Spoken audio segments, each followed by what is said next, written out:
The abandoned checkout or abandoned cart flow is usually your second highest income generating flow after the welcome series. And so it is extremely crucial to make sure that that flow is optimized. And after, I'd say probably more than 100 Klaviyo audits at this point, I've identified like the common mistakes that actually most brands make on a regular basis when it comes to this flow right here. And so in today's video, I'm gonna be covering the biggest abandoned checkout mistakes to avoid in order to again generate as much revenue as possible. So with that being said, let me dive right into it. The first one is making sure, is not tagging people going through the flow. The reason why you want to tag people going through the abandoned checkout flow is because you want to exclude them from your regular campaigns, and that way you can let the flow take care of the messaging and overall the customer journey, because you'll be able to focus on the middle bottom of the funnel messaging, right? By having people go through the abandoned checkout only and letting them go through the entire flow itself, right? Because if you start selling, let's say someone is just abandon your checkout, the checkout process, and so the abandoned checkout flow triggers, right? If you start sending them like other weekly campaigns you send that are more like, let's say, top of the funnel, you'd be distracting them from the initial goal, which is essentially make them a paying customer, right? For example, here in this flow right here, in this demo flow I created a while ago, we can see that we are tagging people at the beginning. That way we can exclude them from your campaigns. You can create a segment with this property and then exclude them from your campaigns, which is the main goal right here. And then at the end, you can, for example, like get rid of the actual property because they already went through the entire flow. So you can start sending them weekly campaigns again. So this is extremely important, and make sure you tag people going through that flow specifically. Okay. Second thing is giving out discounts to repeat customers. So in most cases, you'd be giving out margin unnecessarily by giving out discounts to people who already purchased from you. So reason why is because they already purchased from you. So price shouldn't be an issue anymore. They like your product. If not, they wouldn't be coming back to your store just to get more, right? So price is not the main objection here. So focus on other objection handlers, or just use your abandoned checkout emails as simple reminders of what they left in the checkout. You can also promote payment plans instead of like giving out discounts. For example, here you can have a conditional split where essentially you've got people who already people who already purchased from you. So the conditional split here has placed an order at least once overall time, and then if they have not, they receive the regular abandoned checkout with the discounts, and if they have, you just send a completely different abandoned checkout without discounts, essentially. Ideally, of course, this is very brand dependent, but ideally you don't want to send discounts to people who already purchased from you, because price is not an issue anymore because they already purchased from you and they're coming back, right?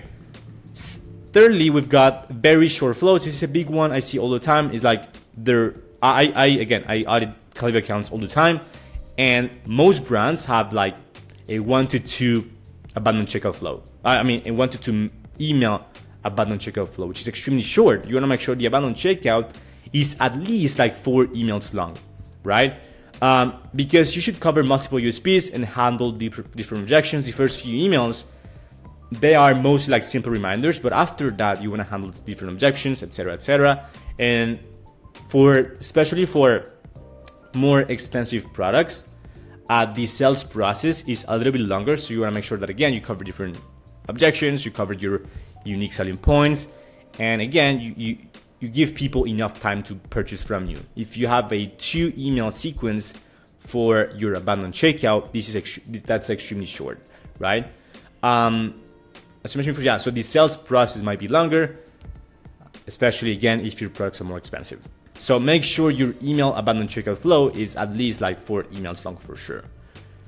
Next we've got, and this is about like discounts again, because that's a big one, is giving out discounts too soon. So the first 2 emails of the flow should be used only, as I mentioned before, as reminders mostly, right? Don't give out margin too soon. I see many brands giving out discounts on the first email of the abandoned checkout, which is not necessary whatsoever. Okay, people get busy because of kids, work, they don't have the credit card with them, life just gets in the way. So most of the people who abandon checkout they abandon checkout because they are busy. I mean, a lot of those people are busy, right? So the first two emails of your flow should be simple reminders of the items they left in the cart checkout process, okay? Discounts can be used in the third or fourth email of the flow, and that's pretty much it. Instead of, again, don't give discounts on the first few emails of your flow. Please don't do that. I mean, that's one of the biggest ones I see all the time as well.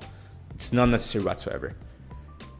Finally, we've got not segmenting flows based on cart value. This is a big one as well. Again, you need to use a conditional split here, and low value is very subjective. It depends again on your brand. Just like a VIP is very subjective, right? What a VIP is very dependent on the brand itself. But for low value cards, you potentially don't want to give them an incentive on the third, fourth email. You might want to do something like buy now, pay later type thing, or offer a payment plan instead of like giving them a discount. However, for high value, you want to give them a discount because you want to make sure they actually go through the process. I mean, to the purchase process, right? They have a high cart value, so that customer is worth more. So you want to prompt them to actually buy from you right away. So that's pretty much it. For this video. If you found value, please don't forget to drop a like and a comment. Thank you so much for watching.